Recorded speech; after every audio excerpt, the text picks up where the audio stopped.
Hello everyone. So we are solving the back exercise of the chapter the D and F block elements, and today we will discuss question number 25. So the question is, give examples and suggest reasons for the following features of the transition metal chemistry. 3 parts given है बेटा. So the first one is, the lowest oxide of transition metal is basic, the highest is amphoteric or acidic. जो lowest oxides होते हैं transition metal के वो basic होते हैं और हाईएस्ट वाले एसिडिक. ऐसा क्यों बेटा?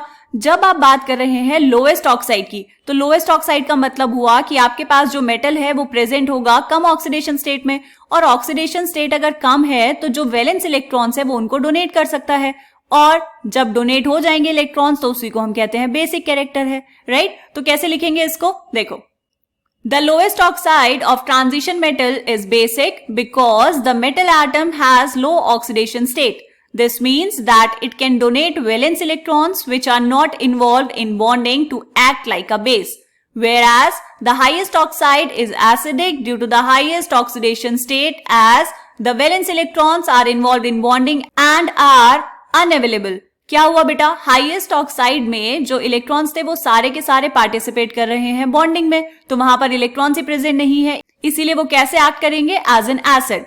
तो यहाँ पर हमने लिए हैं 2 एग्जांपल्स, MnO एंड Mn2O7.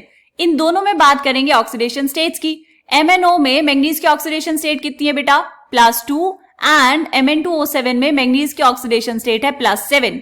सो जहां पर Mn की ऑक्सीडेशन स्टेट है +2, ये बिहेव करता है एज अ बेस, और Mn2O7 में मैंगनीज की ऑक्सीडेशन स्टेट है +7, तो ये जो ऑक्साइड है बेटा ये होता है एसिडिक.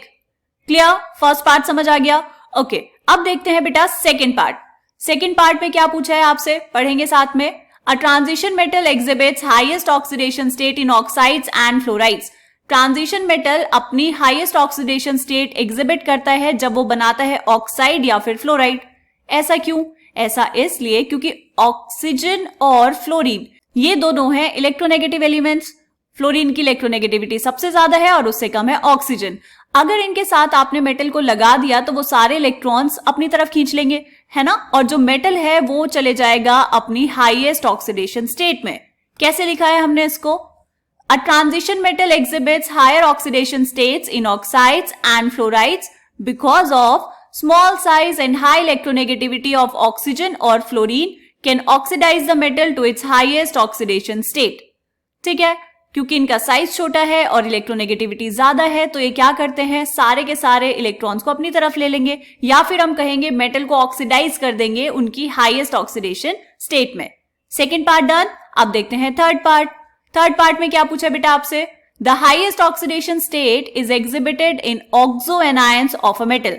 यहां पर भी बात कर रहे हैं ऑक्सो एनायन की, मतलब ऑक्सीजन की. तो आपने 2 एग्जाम्पल लिए बेटा. एक है आपके पास Cr2O7 और एक है MnO4-. यहां पर अगर हम क्रोमियम के ऑक्सीडेशन स्टेट की बात करें तो कितनी है? क्रोमियम की ऑक्सीडेशन स्टेट हो जाएगी बेटा +6, एंड मैंगनीज की ऑक्सीडेशन स्टेट है +7. इन दोनों ने, क्रोमियम और मैंगनीज ने, बॉन्ड बनाए हैं ऑक्सीजन के साथ. ऑक्सीजन एक हाईली इलेक्ट्रोनेगेटिव एलिमेंट है और उसका साइज भी छोटा है, तो क्या करेगा ये क्रोमियम और मैंगनीज को उनकी हाईएस्ट ऑक्सीडेशन स्टेट में लेकर जाएगा. तो क्या लिखा हमने यहाँ पर? Oxometal anions have the highest oxidation state. This is again due to the combination of the metal with oxygen which is highly electronegative and oxidising element. ये क्या है बेटा? ऑक्सीडाइजिंग एलिमेंट है जो मेटल को अपनी हाईएस्ट ऑक्सीडेशन स्टेट में oxidise कर देता है. ठीक है, क्वेश्चन समझ आया? मिलेंगे नेक्स्ट क्वेश्चन में, तब तक के लिए बाय बाय.